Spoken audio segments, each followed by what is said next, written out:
Welcome to Question Time. Tonight we're in Newcastle. On tonight's panel, Matt Vickers, elected in 2019, one of the new crop of Conservative MPs in the northeast of England, recently appointed as a parliamentary aide at the Home Office. Thangam Debbonaire, Labour's shadow leader of the Commons and former shadow housing secretary. Alison Thewliss, Treasury spokesperson for the SNP at Westminster and an MP since 2015. Journalist, commentator and co-convenor of the debate forum Battle of Ideas Festival, Ella Whelan, and managing director of the supermarket chain Iceland, environmental campaigner and author of The Green Grocer, Richard Walker.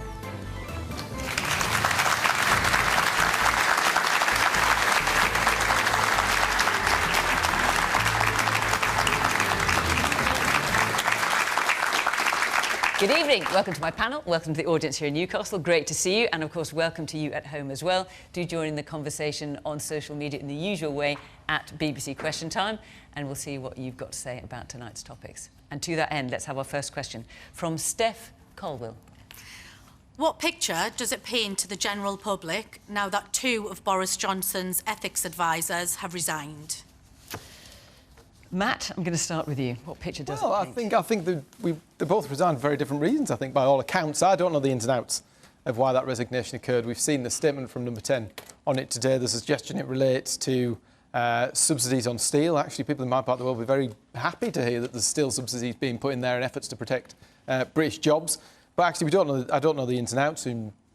And what picture does it paint, do you think? That's the question Steph's asking. I think, do you know what, we can make an assessment of why somebody's resigned when we know a bit more than I know, and probably a bit more than we all know at this point in time. I mean, he's talked about being put in an impossible and odious position, and that the Prime Minister's behaviour was an affront. And we're going to go with the next question. The next question doesn't relate to how you push this thing into just going to say, and, I'm just wondering, with descriptions like that, even if it's not entirely clear, the final thing that made him resign, when he uses words like that, what picture do you think it paints? I think it's very difficult to assess something from what we've seen of that discussion and what it was about. But you know what, if he's out there fighting for British jobs in the steel industry, I think people from our part of the world might be quite happy. Thangam. I mean, the thing is, to lose one ethics advisor is careless, but to lose two smacks of something much more serious, and that's what's really worrying. It's really problematic when an ethics advisor, who is clearly, from the tone of his letter to the Prime Minister, been gritting his teeth for the last few months and hanging on in there and trying to stick with it, when actually we get to the end of this week, when he's had a very tough week, a grilling from a parliamentary committee, and tried really hard to stick with the job because he's clearly a man of principle. But his principles have led him to the belief that he was put, as Fiona said, in an odious and impossible position. That's what he said. Now, he also said that this was the last in several incidents. And I think when you've got a government who is prepared to put their own ethics advisor in such an impossible position, not once, not twice, but several times, that says all you need to know about the leadership at the top of this government. I'm afraid to say I really can't see how Boris Johnson is actually going to recruit another ethics advisor. But oh no, I realised on the train up what he's going to do. He's not going to. He is apparently going to redraw the whole idea of that role, which is quite an extraordinary thing to do. A truly ethical and moral Prime Minister would have nothing to fear from a strong-minded, independent ethics advisor. Steph, you asked the question. What's your view? So, to be clear, the picture that it paints to me is that his behaviours and his words are not to be trusted and are not ethical. OK. Woman here in the front. Matt, I was born and raised within your constituency. I am from the People's Republic of Teesside and went to Bishop's Garth School, all from there. And my family continue to live in that area. Raised under Thatcher's government and everything that came with that. I do not think that there was one person who lives in your constituency that would be glad to see investment in steel over having a completely immoral Prime Minister who does not even know how to lie straight in bed, let alone be able to say that the lies he's saying will bring investment to them for their jobs. I'll come back to that. Woman here in the front, yes. I think that, following on from Partygate, it does beg the question about Boris Johnson's integrity. All right, the man in the suit in the middle there. I would like to make a point that Boris Johnson may have been broken the ministerial code. And what I would like to ask is, does everybody understand what the ministerial code actually is? Because apparently he hasn't broken it, but then apparently he has. And I would just like to bring that in.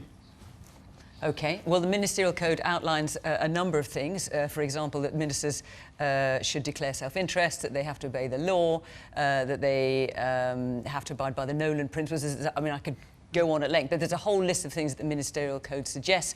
And what Lord Geidt has said today is, or in the letter that we've seen, is the idea that a Prime Minister might to any degree be in the business of deliberately breaching his own code, i.e. the Ministerial Code is an affront. I can have no part in this. Richard. Maybe it'll be third time lucky. I don't know. I mean, it is a bit embarrassing. It's far from ideal. However, the reality is they had their vote and he got through it. And I think that the problem is we can't keep endlessly discussing it, you know, whichever side of the debate you're on. The reality is, and hopefully we'll talk about it in more detail, we have a cost of living crisis. We need to get a grip on our debt. But nonetheless, Richard, you're being asked a question by Steph. That's why you're here, which is what picture does it paint to the public now two ethics advisors to Boris Johnson have resigned? So what's your answer to that? Yeah, I mean, look, you know, it's far from ideal. And you know, we do need to try and move on and get through it, and hopefully we can focus on the important issues facing all of us. But it's But unfortunately, Richard, if you have someone who is such a stranger to truth and such a complete enemy of ethical behaviour, having that person in charge of the cost of living crisis is in itself deeply worrying. Isn't this a bit tricky for you, though, Thangam? Because Lord Geidt has not explained in detail why the final thing that has made him resign. We've heard from Boris Johnson that it concerns the extensions of tariffs on steel, which Labour have supported and called for tariffs to be extended again. So why are you so up in arms because about we this? don't know what aspect of the ministerial code Lord Geidt has been referring to. Now, it may have been that the frame was about steel, but actually the ministerial code is about whether or not you're showing preferential interests to your friends or whether or not one of your ministers is. It covers that. We don't yet know whether that's actually what's in there. Well, you know, I think it probably tells you a lot that you would take a stand not over a substantial issue like, you know, subsidies on steel or, you know, a greater question production in the economy or, you know, big things, policies, what you're going to do with the cost of living crisis, holding the government to account for what they did throughout the pandemic. And instead, there's this reliance within Westminster, in the Westminster bubble of politicians, of trying to get at each other, both within the Tory party and, you know, in the opposition, of trying to get at each other on these questions, or, you know, important questions of ethics and morality or behaviour. But I don't know if people will agree with me, but I'm relatively bored of it by now. I mean, if you thought that Boris Johnson was a saint when he got voted in 2019, I think you need your head checked because, you know, his track record spoke otherwise. And that's not to make a virtue, by the way, out of a politician, you know, Prime Minister being somewhat, you know, allegedly ethically dubious or, you know, being sort of liberal with the truth. But it's to say that I want this government, and particularly I want Boris Johnson, held to account over the policy decisions he's made or failed to make in relation to the, you know, what the fact that people are choosing between heating and eating at the moment, the fact that lots of people are not able to make their wages meet their needs in terms of their family life or their leisure time, or, you know, questions about what he's done in relation to things like, you know, the crisis in fuel, about green policies, about the lockdown policies, about civil liberties, what this government's doing to free speech in this country with crackdowns on protests, Rwanda policy. I mean, the list goes on. Do something substantial, oppose in a substantial way. I'm just really sick and tired of this kind of slightly kind of infantile infighting within Westminster. Ethics are important, but, I mean, it's been Partygate, there's a no-confidence vote. Just as a last point, it's also slightly depressing and disappointing that Conservative MPs can't get it together to give a decent answer now. I mean, I know this news has only broke this morning, but Christ, I get briefed better than this in sort of small magazines that I work for. Come up, you know, figure out, it just shows a government that does not know where it's headed. You know, the quote about not being able to lie straight is a good one. But they're also not able to, you know, converse internally, talk about strategy, get a kind of position together. And I think that tells you a lot. Matt, I will come back to you, but let's hear some more from our audience. Young woman there in the middle, in the stripy shirt, yes.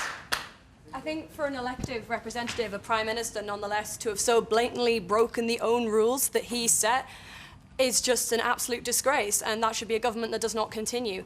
Personally, I work for the National Health Service as a cleaner. My mum works as an ICU nurse. She's my inspiration. And all throughout COVID, she was holding up iPads while people died in front of her and her colleagues, and they deal with that trauma every day. So for the Prime Minister to have been like, well, we'll just have a party, I suppose, it doesn't really matter. I'm only leading one of the most influential countries in the entire world with citizens that work really hard. I want to know why you supported Prime Minister Boris Johnson throughout this process, if you don't mind me, Mr Vickers. OK, I will come back to you. I need to get around the panel. Does anyone here want to speak? Because we've had a lot from the audience, a lot of dismay, shall I put it, with what's happened today with the Prime Minister. Anyone want to speak up for the Prime Minister? There's a lot... Right, woman at the back, because I know there's a lot of Conservative voters here. Yes? I'd just like to say, could we remind ourselves, most people who voted for Boris voted for him because he is a maverick. He is different. He doesn't do things by the rule book or the book, whatever book it is. And if you did think he did before you voted for him, well, then you must believe in fairies. He got a job done. He's been given a difficult shift. Nobody predicted the pandemic, the way through it. There wasn't a book written about how to do it. Sorry, but I think he's done OK. All right. The man there at the back in the white shirt with a blue jacket, yes. I think we're forgetting that also in the same week as this has happened, we have Keir Starmer being investigated for questionable ethics too, charging £2,500 an hour for legal advice or getting an advance on a book deal. And I think... Yes, so I think that what the allegation is there is that he was late in declaring the interest. But still not ethically right in our minds, possibly. What I would say is, we're sick of Beergate, sick of Partygate. We care what's happening in our own gates. Can people get on with governing our country and finally getting out of these problems we're in?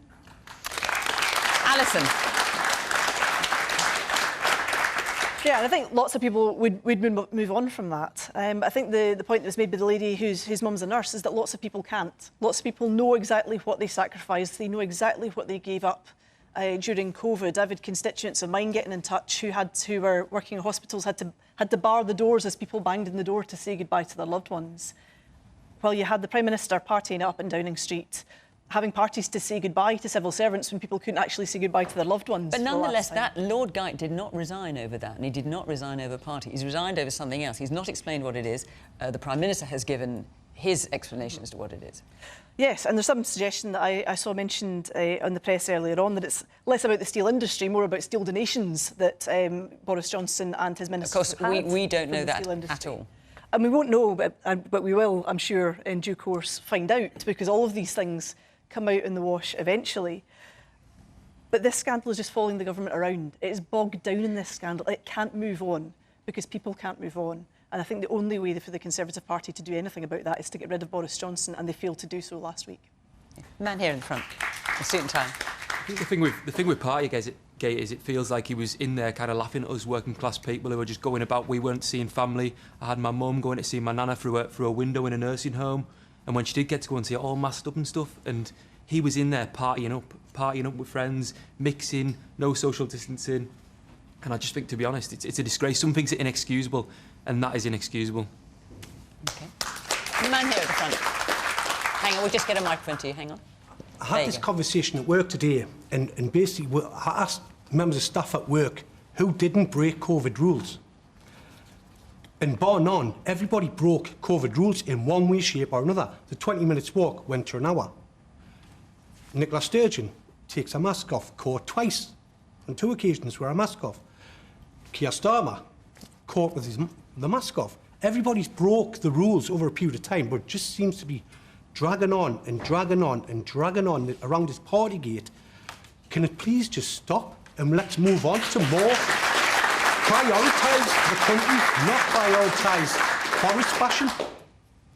Ella, you want to come? Yeah, I think that's a really important point because, you know, Boris Johnson at this point is, I think, relatively indefensible, not just because he broke the rules, because it was that kind of sense of, you know, politicians decided that they could make up their own minds on what was a sensible level of risk or breaking rules or following rules, and the rest of us plebs couldn't. So we just had to have police chasing us across parks, telling us to go home, and, you know, everything under the sun being illegal. But, you know, moving on from Partygate, which I really agree with you, I think we should do, the question is, which angers you more? Which are you more worried about returning in the future? You you know, puking in number 10 and, you know, bad behaviour and rule breaking or whatever it is, or the policies themselves in which we saw, particularly towards the latter end of the pandemic, when we were feeling the benefits of the vaccine and the emergency period of the pandemic was over, still crackdown, still, you know, heinous treatment of people in care homes and inhumane treatment of people in care homes, school closures, all these kinds of things. This is what we should be criticising a government on, and, by the way, an opposition party, not this kind of relatively substanceless stuff of Partygate. There's a hand up there in the middle. I can't quite see who it belongs to. Oh, yes, to you, yes. Yes. I think you've got your hand up, haven't you, with the pink hair? Yes. Oh, brilliant. Let's hear from you. And can I just add that these things are going on and on and on because the opposition and any opposition party that we've got don't actually have anything else to say. I'm really sorry, that's just not true. So, I mean, Ella says, why aren't we talking about some of those other things? We are. We have been banging on to the government about the cost of living crisis for months, with the result that after saying just the day before, just the day before, you weren't an opposition. Just the day before, the country wanted us to unite when we were in difficulty, but over the last 3 months, just the day before, they actually did a massive U-turn on the windfall tax and actually trying to help people out with their bills. So why do you think that the woman there is not hearing you? Well, I'm not going to argue with the fact you haven't heard it. Obviously, that's your truth. I get that. But I just want to say, I watched Prime Minister's questions yesterday, and the only thing I got out of it was that Keir Starmer was calling Boris Johnson Obi-Wan Kenobi. That's all it was. And it was a joke that just went so long, it was unbelievable. So it bored us at the end. PMQs is a half-hour part of the week. It's a tiny part of what we do. We've been challenging the government on their running down of the health service, of their treatment of education, of their utter lamentable failure on their policies of levelling up. What's your other policies? Do you want me to give you a Labour Party manifesto? Because I can give you a Labour Party with the broadcast if Fiona wants us to. I definitely don't want that. But simply, I think you've addressed your point. As far as you're concerned, you've got policies, but you're not hearing them. Yes. Matt, I want to bring you back in, because obviously there has been support for the Prime Minister, there's been criticism of the Prime Minister too, and of you for supporting him. Yep, I don't think anybody can box off the hurt that was felt by people during the pandemic. I didn't get into politics to do the pandemic, and actually, we talked about the Labour Party backing us during the pandemic on all the measures. They didn't turn up. There was a crowd of us who had the debate with our own government about what was happening while they were abstaining. But moving on to that, there was two questions out there. One was about what impression does this cast to the public? Well, the impression that's cast to the public is whatever is on the front page of the newspaper every week, isn't it? That's part of the problem. We're covering a story now that nobody knows any details about, and we're assuming things and casting aspersions. Actually, we don't know the details. Hang on just a minute. Hang on just a minute. The reason we're covering it is because the Prime Minister's ethics advisor wrote a letter in strong terms, I think that is fair to say, when he describes it as being put in an impossible and odious position.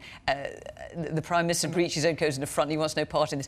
Do you think it shouldn't be reported? People are sat here having to guess what's gone on, but actually there was a big question out there about why I supported the Prime Minister. And also this audience here, we get the questions about half an hour before everyone tells us. There were lots of questions about this. Right, well, I'm going to answer the other question that came out from the lady in the centre there who asked me why I supported the Prime Minister.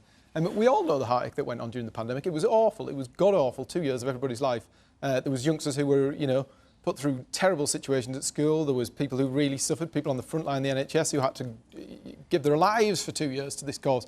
I lost someone during the pandemic. I understand that hurt. But at the same time, I also didn't get elected to spend all of my time talking about birthday cake.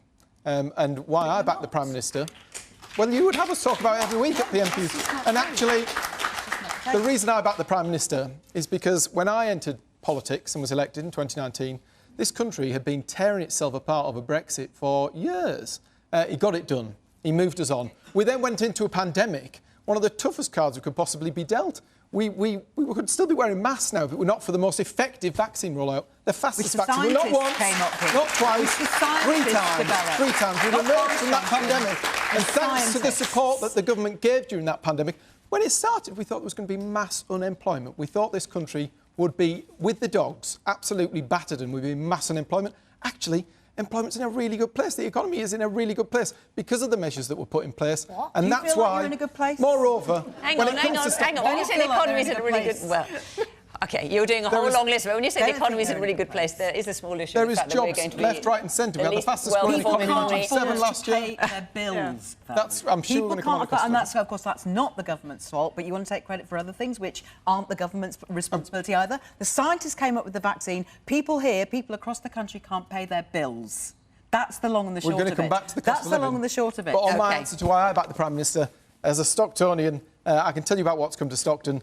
We're doing very well. Jobs from the Treasury in London, up in Darlington, fantastic high-end jobs, opportunities for young people in our area. The UK's first and largest free port, creating 18,000 so everyone's jobs singing on our dancing in the doorstep. streets. Great jobs. Are they really? So everyone's very grateful for that. So that's nice. I can go on. We've got a big list. Peace and love has broken out here on the panel, as you can see, and we've only been going about 20 minutes. I'm going to take another question, but before I do, just let me tell you where we're going to be next week, which is Stratford-upon-Avon, and the following week we'll be in Inverness. That's on the 30th of June. So if you'd like to come and be part of the audience, go to the Question Time website and you can follow the instructions there and come and be part of the programme. OK, let's take another question now. From Denise Cresham. Is the government's commitment to relocate illegal immigrants to Rwanda going to address the problem of people trafficking? Alison. No, it's not. It's going to cost an absolute fortune and it's not going to help in any way whatsoever. It really is quite abhorrent to take people who have come from war zones from all around the world, who perhaps have come here because they have family here. They want to reunite with the only people perhaps that they know that are still alive. And the government instead wants to put them on a plane and ship them to Rwanda and they will never get to come back.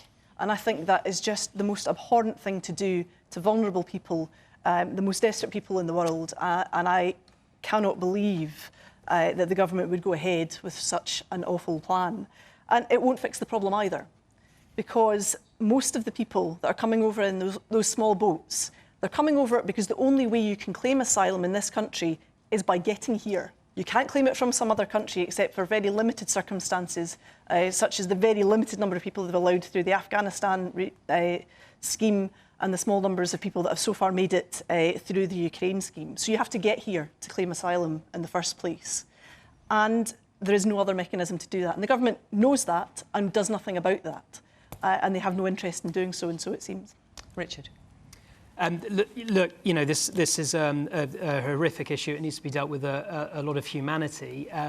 I think perhaps my kind of liberal gut instinct was that we shouldn't offshore our problems. But when you take a step back, the businessman in me knows that we've got to break the business model of the people traffickers who are trading on human misery and suffering. And actually, what is inhumane, what is shameless is what's happening today and yesterday and will happen tomorrow, which is allowing people to cross the channel overladen with women and children in unsafe boats, risking that crossing.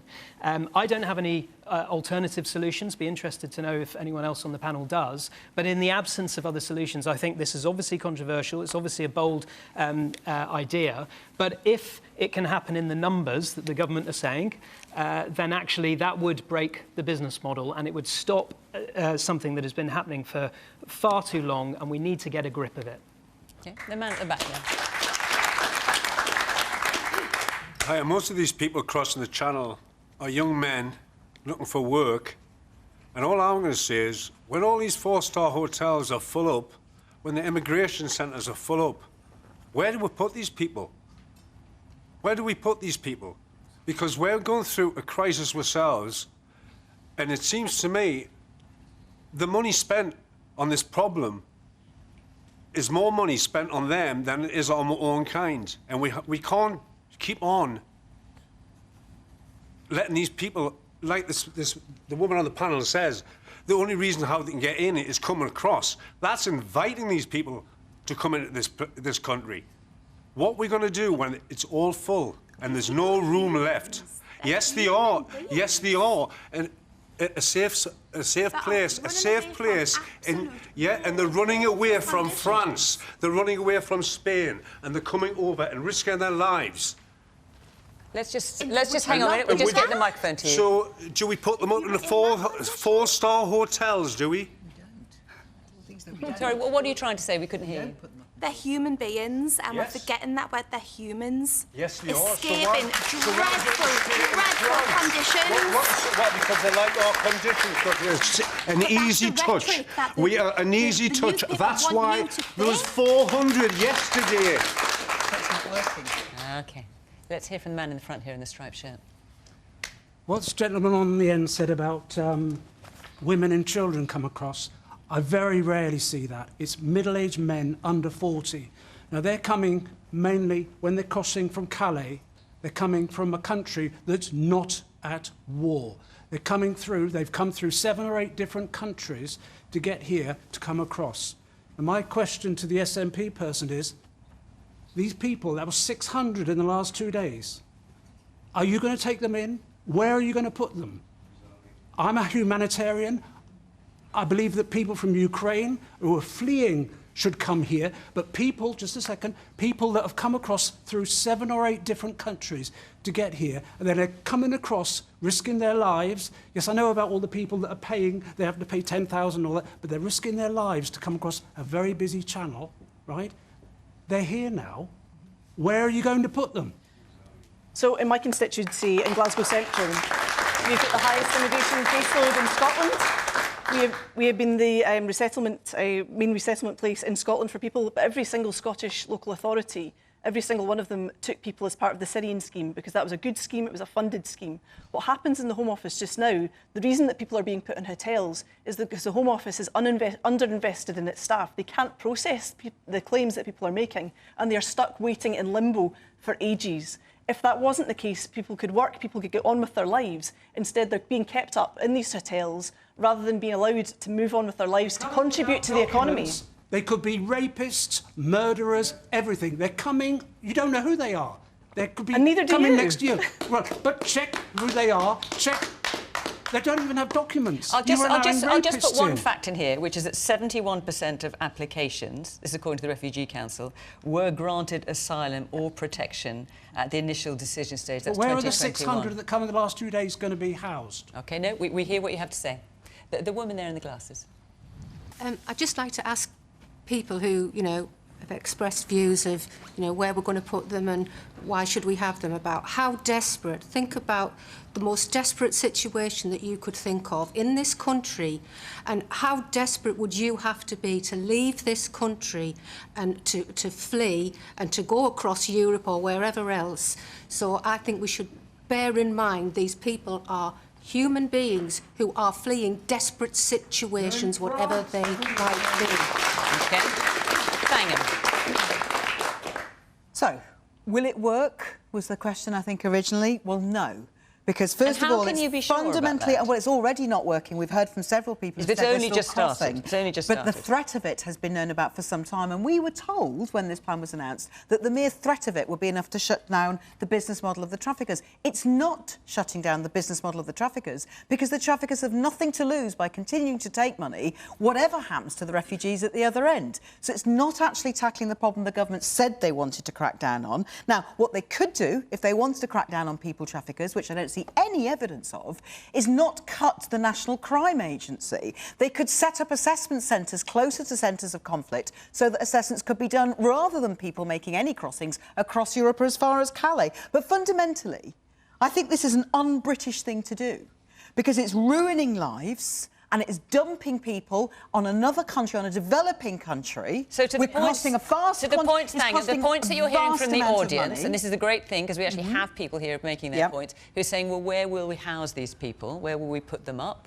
How will we find the money to do that? What's your answer to that? Well, we're spending a fortune, by the way, not sending them to Rwanda at the moment. It is costing hundreds and hundreds of thousands of pounds. OK, but that's not answering their question. Because what we're spending on hotels at the moment is because the Home Office is a government department in meltdown. I have people in my constituency who have applied for asylum. They may not be entitled to it, but they're sitting waiting for a decision. which is at our own cost because we don't allow them to work. Now, if the Home Office would only get its act together and actually make decisions quicker and fairer, we'd be able to get rid of people who are not entitled to be here, and those who are entitled to be here would be able to get on with their lives and contribute and pay taxes and not be in hotels. But that's not what the question was about. The question was about the Rwanda plan. It's expensive, it's unworkable, and it's fundamentally un-British. OK, the woman there in the glasses, yes, with the blonde hair. I would like to know why the government isn't tackling the French authorities who are allowing these people to leave from the beaches and cross, but why aren't they? I don't know. OK, we'll ask Matt in a minute. And the man there in the suit with the white shirt and the glasses. So I'm a member of the Tory party, but I actually agree with Thangam on this because Now, that's interesting. So what's going on there? So regardless of what you think about the policy itself, it's absolutely incompetence in the Home Office. Matt, you're a PPS, I think, in the Home Office. What on earth is going on? Regardless of the policy, this just strikes of incompetence, which is through and through in this government, in every single department. Does this make you question your support for the Conservative Party? The only reason I'm a member of the party now is to get rid of Boris Johnson.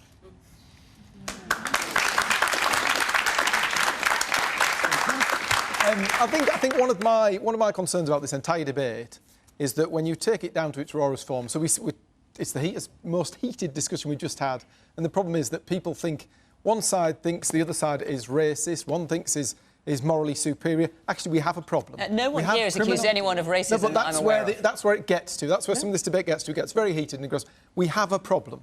There is illegal groups, criminal groups, putting people on boats who are then risking their lives coming to the UK. That is not part of a modern, modern immigration system that we can, praise. We need to solve that problem. It has to be solved. We've been working with the French authorities. We've thrown a lot of money at the problem. We've put a lot of resource into it in France. It doesn't work. We've found a solution. It's not a solution. You haven't got a solution either, have you, Thangam? OK, wait, let's let Matt answer, because he hasn't got what we do. Well, actually, you know what? We've made it an offence for these people, these traffickers, whether it's smugglers who bring people across. We made it an offence. The Labour Party wouldn't support that as a thing. They didn't support us giving life sentences to these horrible people smugglers who put people's lives on the line. We need to generate a response. This is a response. It's an effort to deter people from getting in that boat and coming across. And you know what? If we had that, if we had control of what was coming across, then maybe we'd be able to open more safe and legal routes. This country has a very proud history of helping people out when they're in need. 200,000 since 2015 from Syria, from Afghanistan. Do you know this? And what about your fellow Conservative there, who says, what are you doing? The Home Office is in a mess. You're only in the Conservative Party to get rid of Boris Johnson, I think you said. Yeah, absolutely. I was hoping Matt would have some courage and vote against Boris Johnson in the recent confidence vote. But clearly he's been made a PPS and everything like that. So maybe not. Would you like to answer your? I think, do you know what? We've actually had. When we talk about this Partygate and Boris and all that sort of thing, we put it in the box. Well, this is talking about Home Office policy here. But we can either talk about Boris and how he might want to be a party member to get rid of him. OK, no, fair enough. Yeah. The reality is that actually we've had the police investigation, we've had the Sue Gray investigation, we've got the privileges investigation. A lot of people now want to start talking about the real issues of the day and they want to talk about what's been delivered for them. It really is just a matter of time. If it wasn't this, what is it going to be? And it's just an embarrassment, frankly. The Home Office is... All right, OK. Ella, let's bring you on. Let's bring on the question, which is the government's commitment to relocate illegal immigrants to Rwanda going to address the problem of people trafficking? No, I don't think it is. I think that I was amused by Justin Welby making the headlines for criticising the government, saying, a statement that I actually agreed with, that we were subcontracting out our responsibilities. And the important thing to know about the Rwanda policy is that it is not original by the Conservative government. One of the reasons why I was such a passionate voter for Brexit was because I was appalled by the European Union's immigration policy. In 2004, made a deal with Libya to basically keep migrants from crossing over, billions of pounds. So the UK was part of it. And Gaddafi threatened to turn Europe black, and so the European Union bunged them $5 million in order for that not to happen. Similar deals were made with Turkey and with Erdogan in order to keep Syrian refugees from crossing over into Greece and Bulgaria. So the point, and Frontex have now, the EU border agency, took up the that sort of work of making sure that, you know, talk about inhumane, pushing people back in the sea and things like that. So the point I'm making is that when politicians, you know, who are not part of the Conservative Party, opine about the inhumanity of this, which, by the way, I tend to agree with, by and large. I want a more liberal approach to immigration policy, not a less one. You sort of, you know, the double standards thing comes back up, and you wonder, why weren't you talking about subcontracting our responsibilities when it was the European Union doing it? But I also think that this question of, it's an important question of where are the resources going to come? And, you know, both the Conservative Party and the Labour Party in their manifestos in 2019 recognised people's desires to control borders in relation to the Brexit vote. And it now seems like talking about controlling borders is impossible. But I wouldn't let the government off the hook that easy, because, you know, the question of resources, whether it's housing or GP appointments or school places or anything like that, the question is, why aren't you building houses? Why aren't you hiring more GPs? Why aren't you building more schools? Not that this issue is going to be, the crisis of resources in this country is going to be resolved by keeping 600 people away or putting them on a plane. So a better immigration policy, please, a commitment to, you know, controlling borders. But I think the people like me who want to have a more liberal immigration system need to start making the argument on a political basis rather than relying on these, you know, slight double standards of sort of un-Britishness and inhumanity. Let's take another question from Anna. Anna Carr. Is that how I pronounce your surname? It's Kerr, but don't worry Anna about Kerr. it. So my question is, the cost of living crisis is significantly exacerbating regional inequalities. Recent GDP shows a 2.3% growth in London, but a 1.2% decline in the North East. Levelling up is failing. How would Labour fix this? Right, so you're directing your question to Labour. So, Thangam, you're here. How would you address this? Right, well, first of all, this is a cost of living crisis. You're absolutely right, it is exacerbating regional inequalities. And you say exacerbating, that's because they already existed.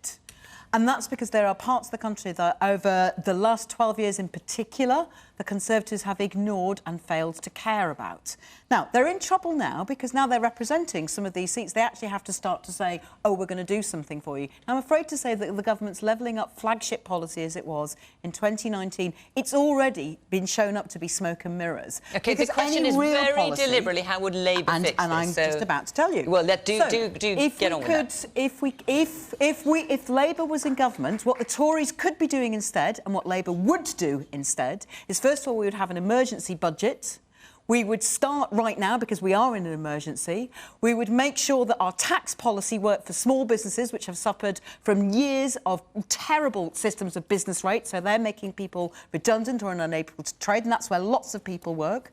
We would make sure as well that we had a tax policy that was fair, and so Rachel Reeves, who's our Shadow Chancellor, is reviewing every aspect of tax policy. But we would also make sure that there was investment in the renewable industry, which is going to be one of the great growth sectors of the future, so that those good, skilled, well-paid jobs would be coming to the North East, to South Wales, to parts of Scotland that have suffered as well from being left behind, to the South West, which I'm part of representing, where we have also great regional and in-region inequality. Investing in those jobs that also help us with our climate crisis, as well as with our jobs crisis, which we've got at the moment, in that Matt will probably tell you in a moment, we've got record levels of employment. But we all know that we've got gaps in how we're running the country, because there are places where people can't get the jobs that they really want because they haven't got the right skills or they haven't had the right training. And then there are other parts of the supply chain that aren't working because they can't get the employees. Something badly wrong with how the economy is growing.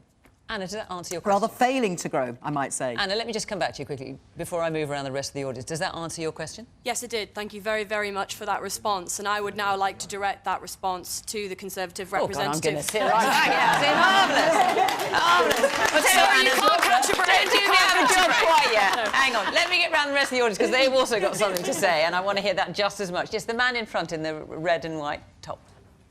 I think you're very well versed on what you're saying. Keir Starmer must have trained you well, because he rambles on like Ramblin' said Rumpole, but we never get a result. He rambles on like what? Ramblin' said Rumpole. Okay, that's a new one. He really is the last straw. The last leader of the Labour Party didn't do you any favours. I thought this man was going to be better. Unfortunately, he just rambles on telling stories, and there's no result, there's no solution. when you talk about we're going to get these people back, send them to Rwanda, what is his idea? What can we do with these people? Nobody wants to really write it off. But what you're saying there, it's just going on the way he does. To be quite honest, you don't solve anything. You don't give an alternative. And you're exactly like Keir Starmer. That's the problem with this channel crossing. Let me let Thangam have a quick response to that before I move on. I was asked what Labour would do instead to solve the cost of living crisis, and I gave one detailed example. I can give plenty of others. I know Keir to be a fundamentally decent man who's hard-working, who's very bright, and all of the policies that I've already talked about this evening, about investment in renewables, about cracking down on the cost of living crisis, about reforming our tax policy, about making sure that the business rates that small businesses are currently crippled by are fair, and I'm getting nods to my left here, also some reforming the way that business rates work so that those online industries which benefit from tax breaks, frankly, which they shouldn't be benefiting from and are hurting our small high street businesses. There's any number of things which I've just listed you 6. Okay. I also listed 3 things that we could do, that the government could do about solving the Rwanda, the plan to send people to Rwanda, which is fundamentally unworkable. So I have actually answered with several policies. Richard, let's hear from you, because we're here in Newcastle, and the North East is an important area for you in terms of Iceland. Yes, heartland, definitely. And we have 1,000 stores around the UK, and I travel around it every week. And some of our customers might only have 25 quid a week to spend on food, and they were struggling before the cost of living crisis. It keeps me up at night in terms of how some of our customers are going to cope going forward. So this is a real issue, and you're right, regionally it's more unequal, of course, particularly in the UK. For me, levelling up is not about big grandiose infrastructure projects like HS2. It's about the politics of the everyday, the ordinary, the cancelled bus routes. Yes, it's about jobs and investment and connectivity, but it's about civic pride and a sense of ownership in the place that you're from. And I see this in the stores that I visit, that lack of pride, civic pride, is declining. So it's about people feeling proud of where they're from as well. And what do you think should be done? I think certainly businesses can do more.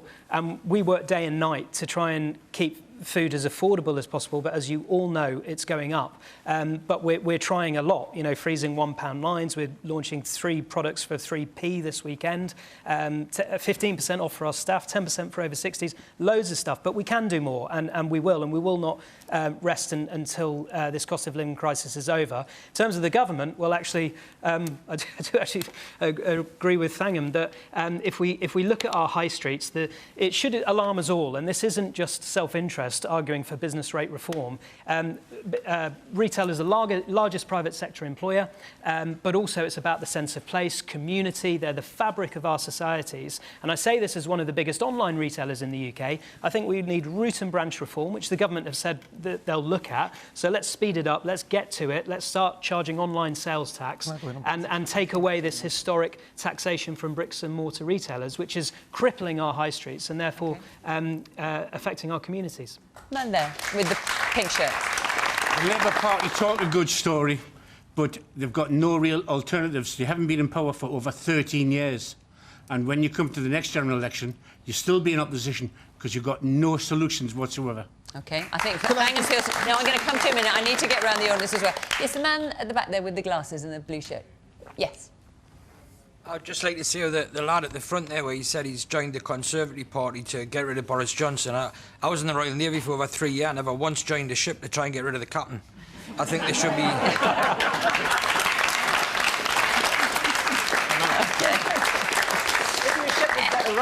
Ella. I think that, in terms of the cost of living crisis, yes, Rishi Sunak has recently given out, a significant amount of money. They talk about emergency budgets. We hear, there's a lot of specifically about levelling up. OK, yeah, but the context is we've had a lot of crowing about, the success of windfall taxes and all that kind of thing. But levelling up was supposed to mean something substantial in relation to not just sticking plasters about to fix the economy, but fundamental things like investment in infrastructure, investment in R&D, investment in, jobs, building houses, putting bricks in the ground, like things you can hold in your hand. And it's quite clear that the government, yes, they use the pandemic as an excuse, and yes, they use the war in Ukraine as an excuse, and it's always something going on that means that their hands are tied. But it's quite clear that that levelling up agenda has amounted to very little in terms of changes for people's lives in the North East or in other parts of the country, changes in wages. Talk about, the high level of jobs in this country. I mean, everybody knows that the quality of the jobs is the thing that's in question. There's been a lack of secure jobs, people on 0 hours contracts. All this thing doesn't amount to a wonderful, rosy, fantastic economy. But then you have to ask, the question was about the Labour Party, and you have to ask what an opposition can offer to solve this. And the policies that the Labour Party have, particularly in relation to something like house building, are really not hugely different from a Conservative government. And this is a Conservative government that can't even meet its own targets. And on the key, you have across the country now, coming up next week, and maybe people will be divided on this, working people, labouring people, working class people, going out on strike because they're deciding that there is nothing else that they can do, and they have to show their employers and indeed their government that something has got to give here. And will the Labour Party support that? No. So what can you do? The woman there in the floral top, yes. Hello, yeah, I'd just like to say I'm a volunteer at one of the busiest food banks in the country, Newcastle West End Food Bank. And in recent months, just as a volunteer, I only do 1 shift a week, but I've seen more and more people in full-time employment. Sometimes they're in nurses' uniform coming to collect food parcels. And something is dreadfully wrong when people's full-time wages isn't sufficient for them to be able to afford to live well, to affordably feed their families. I just think it's shocking. It's something fundamentally needs to be done about it. So when people come along who are in full-time employment, you say they're wearing a nurse's uniform and things. Yeah. What are they saying to you? They're actually embarrassed. They're ashamed to be using a food bank. They're often the first-time users. They've never had to do this before. And it's like, but we always say, we don't judge, needs must. Take the food that we can give you and use that income you've saved on heating your home, paying your bills, keeping yourself out of debt, whatever it takes, really. So, but, there's a full spectrum of people who access our services, and we provide debt advice as well. And it's just, the numbers are going up. I've seen, even in the time I've been there, I do a shift on a Wednesday morning. We were averaging about 75 households in a 4-hour window period, and it's now up to over 100. Right. And that's in a few short months. So, Matt, as Anna wanted to direct the question to you as well, the cost of living crisis is significantly exacerbating regional inequalities. Recent GDP shows a 2.3% growth in London, but a 1.2% decline in the North East. Levelling up is failing. So Labour's been asked how they'd fix it. I've sat here very well behaved and very quiet. But well, that's because everyone has a turn, Matt, in fairness, yes, okay, and now it's yours. So, first thing about business rates. Do you know what Labour's plan is on business rates? They're going to replace them with a commercial property tax. Smells like business rates to me. But actually on business rates, if you are a small business, £110,000 rateable value, your rates this year have been cut by 50%. It's progress. It's a lot more progress than we've had for several decades. Do you agree with that, Richard? Sorry. Were you listening? Do you agree with that? Business rates are a hugely disproportionate cost for us, and they are increasing year on year on year. Okay. More progress this year than ever before, 50%. Yeah, but for smaller businesses, and actually that will help the corner shops and the small businesses, and that's great. But actually, where the vast bulk of the employment is, it doesn't help us, and that's why we need. Actually, whilst I'm at it, how about? Hang on, I need him to answer the question. A price cap on energy for business as well. But the question is about. As expensive it was called commercial property. Since we have a business person here, I thought I'd ask him. But the question is, or the point Anna's making is levelling up is failing. So, you are all very welcome to come down to Teesside, where I will show you levelling up in action. We've already talked about the fact that we've got Treasury jobs, amazing job. When I was at school, so I grew up in Stockton, Labour control, by and large, on the council, places like Redcar that have been Labour, Darlington, Labour for a very long time. And they changed their mind this time, and they changed their mind because they didn't think that Labour was delivering for them locally. Lots of other issues. But actually, for me, and what I've seen since I got elected, has been huge.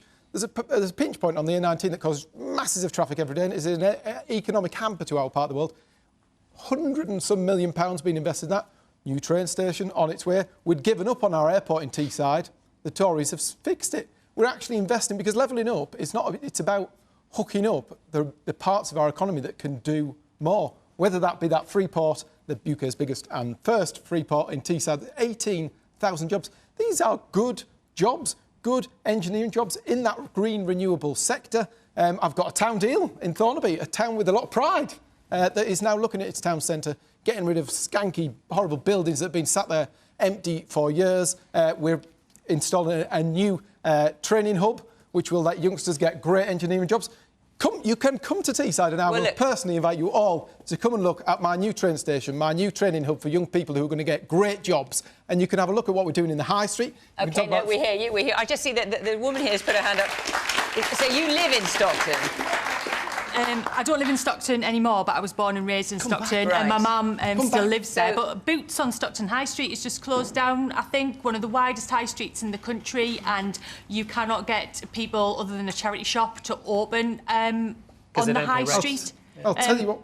Well, hang on, just let you know, from what I recall when I go and see my mother, that you had investment on Wellington Square, which is at the top of the high street. There, you can't get people to, you know, even your big businesses like Debenham's closed at the top there. One of the things that you probably have got that's been recently quite good is the Globe has opened, which has been, I think, Stockton Council put a huge amount of investment in that, which I believe is Labour controlled and not Conservative, if I remember rightly. So again, it's a slightly more mixed picture there. But let me come to Alison. So I'm sorry, I just need to bring Alison because she's not managed to get a word in edgeways so far. Yeah, I mean, the Conservatives' approach to levelling up is let's build a great big shiny thing so we can cut a ribbon on it, rather than the fundamental change that you need to actually make a difference in local economies. You need to look at the housing, you need to look at the infrastructure, you need to look at the train links, for example. So we've got the Elizabeth line opening in London, yet another big shiny rail line for London, and the north of England goes without. That's not going to make the fundamental changes that you need to make sure that people can live here, work here, invest here, that they don't have to travel away to London to go and start their careers or do their education, that you can make a success of yourself right here in your local community. And that's what's missing from the government's plan. It's no strategy, no joined up means of looking at all of this together. It's a big shiny thing and nothing really of any great substance underneath it. And without that, you're not going to make the real change that needs to happen. OK. Woman here in the front, and almost at the front. Well, actually, the woman in the front, sorry, in the stripy shirt, then I'll come to you behind, yes. I'm not actually a Conservative supporter by no means, but I actually live in Blythe Valley. And the one thing I would say, I've seen some levelling up there because I've just introduced a disused railway line linking Ashington, the former mining community, running through Blythe to Newcastle. So I would applaud them for that. Not a lot of other things, but I will say that they have started where I live, putting their plans into action. OK, and the woman behind you. I just wondered, Matt, what you thought about what the woman behind me was talking about in terms of the food bank in Newcastle. I know that you just passed over that really quickly when the question came to you. I just would like you to address her point. By all means. Yeah. Can I do the roundup though? We've got a Stockton question back at me. Briefly. So on Stockton High Street, but that as well, please. On Stockton High Street, there's 16.5 million coming there. Hopefully, you can persuade your mum to sign a petition that's going to bring a new community diagnostic hospital to Stockton, which I'm campaigning for at the moment. Huge investment in Stockton. The Labour Council had a role in putting Wellington Square together, etc. But 16.5 million of government money.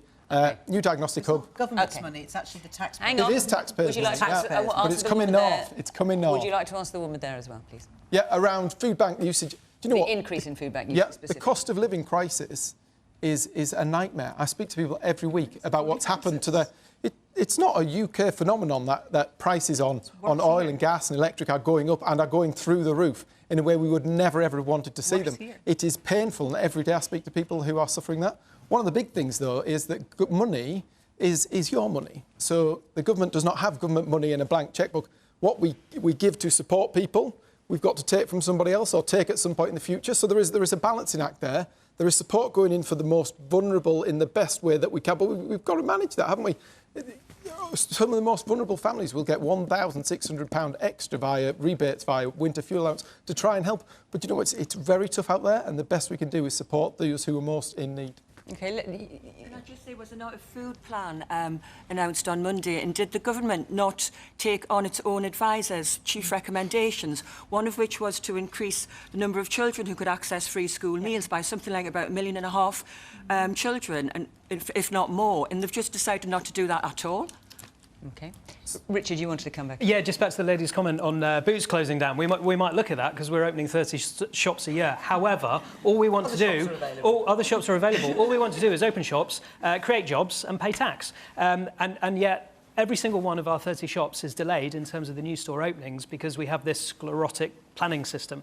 And I think a really good suggestion for Labour, Conservatives or anyone else is just to resource up our local planning departments because they're overwhelmed with applications, and that's why we have such a delay in the system, which is hampering us to create jobs. The woman here in the front. I've used Iceland shopping for quite a while and had deliveries. My sister lives in Shipley down in Yorkshire, and the Yorkshire branch have stopped the free deliveries because of the extra fuel costs. Now, how is that fair? I love this. So this is good for you. Good for you. Yeah, good for this you. is a political programme. I'll speak to you afterwards. I will speak to you afterwards.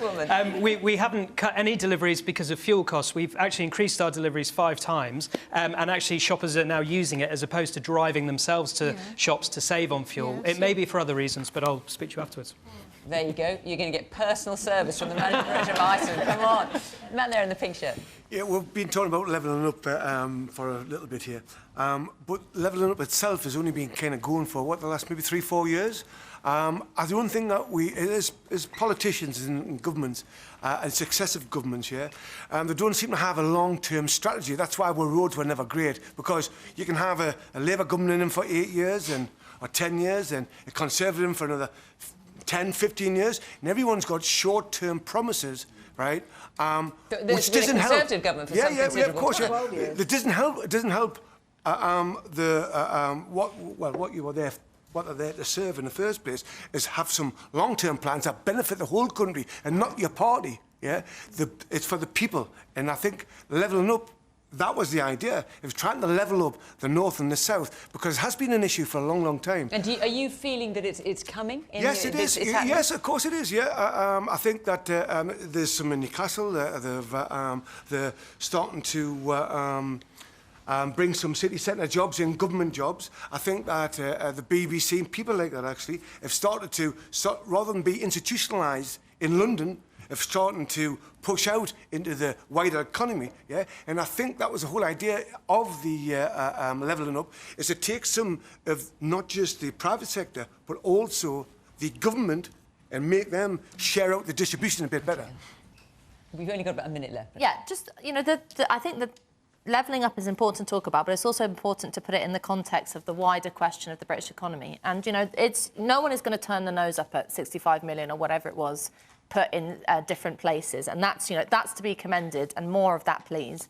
But you have to look at the government's, the broader picture. I'm glad someone raised the question of a long-term plan, because this economic crisis that we're currently living through has been long in the making, and it's not going to go away at the end of this year. It's not going to go away at the end of next year or 5 years, unless the government commits to not just, you know, very laudably or whatever, flinging bits of money here, there and everywhere, but having a general plan for increasing production and kick-starting the economy in some kind of fashion. So if you look at something really central like housing, which, you know, if you're going to level up a place, it's not just about reopening Boots or things like that. It's also about, are people going to want to stay living there because there's affordable housing, there's decent housing, there's enough of it. The government's target is 300,000 houses a year. Michael Gove brought in to be the new kind of housing guru, but this is really important. His big announcement on housing is, oh no, sorry, we're not going to meet the target this year. Sorry about that. But we've got some shiny policy around referendums with homeowners. So, you know, on a fundamental level, the government cannot get its head around the fact they're having a long-term plan to do something radical with the economy. OK, and you're taking your breath as well, Matt, but I'm afraid we are out of time. I'm so sorry you had your hand up. Our hour is up. Thank you very much to the panel.